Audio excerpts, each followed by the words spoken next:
प्यारे किसान भाइयों एवं प्रधानमंत्री जी, अपनों से कोई जीत नहीं सकता और कई बार लोग अपनों से हार के भी जीत जाते हैं। अपनों को मनाने में कैसी दूरियां, कैसी पदवी। प्रधानमंत्री जी, आपसे विनती है कि आप आगे बढ़कर प्रधान सेवक बनकर किसानों के पास जाएं और उनको उनके मन और दिल की बात सुन के उनको मना लें।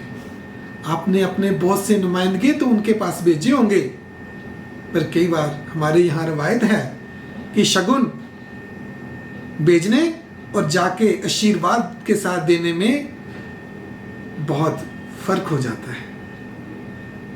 मेरी किसान भाइयों से भी बेनती है कि वो प्रधानमंत्री जी के पद की गरिमा का ध्यान रखते हुए उनकी बात को ध्यान से सुने एवं समझे। हमारे यहाँ तो ये संस्कृति है कि कोई बेगाना भी अगर हमारे घर में चल के आ जाए तो हम उसकी बात भी बड़े आदर मान से सुनते हैं। इन सब में तो हम सब एक दूसरे के अपने हैं। मुझे याद है तब मैं 9 साल का बच्चा था, मैंने जलते हुए पंजाब को और दिल्ली को देखा है, अपने को खोने के गम को महसूस किया है, पर इन सबको भूल के हमें जिंदगी में आगे बढ़ना होता है। मेरी प्रधानमंत्री जी से फिर से बेनती है कि वो किसान भाइयों की बात पूरे दिल से सुने। पंजाब के बहुत बड़े बड़े व्यापारियों एवं बड़े किसानों की भी ये जिम्मेवारी बनती है कि वो जो हमारे मार्जिनल किसान हैं, स्मॉल मीडियम किसान हैं, जिनकी संख्या 2015-16 के सर्वे के मुताबिक 60-70% से ज़्यादा है, उनके हितों की रक्षा के लिए अपने स्वार्थ से ऊपर उठें और उनके साथ खड़े होएं, उनके हितों को ध्यान में रखते हुए आने वाले फैसले लें और पंजाब और हरियाणा की छवि पूरी दुनिया में ऐसा बनाएं कि बड़े बड़े बिजनेसमैन, बड़े बड़े देश भी यहाँ निवेश करें और उनको यहाँ निवेश करने में कोई परहेज ना हो, जिससे हमारी आने वाली पीढ़ी को रोजगार और खुशहाली मिल सके।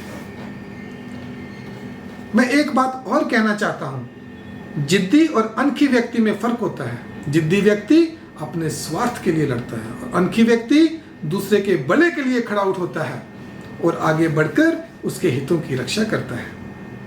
इस सारी लड़ाई में हमें उस छोटे किसान के बारे में हमेशा सोचते रहना होगा।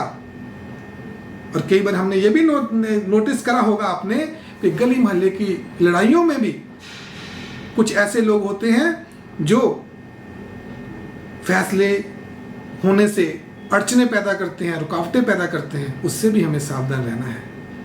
प्यारे दोस्तों, आप इतिहास लिख रहे हो, आपको जल्दी से जल्दी इस समस्या का हल करना है और ऐसे करके जाना है कि आने वाली पीढ़ियां आपके फैसले की कदर कर सकें और आपका नाम सुनहरे अक्षरों में लिखा जा सके। मैं डॉक्टर जितेंद्र शर्मा बस यही कह के आपसे विनती करना चाहता हूं कि ये हमारा देश है, इस देश के हित में हमने सारे फैसले लेके इसको और खुशहाल और समृद्ध बनाना है। धन्यवाद।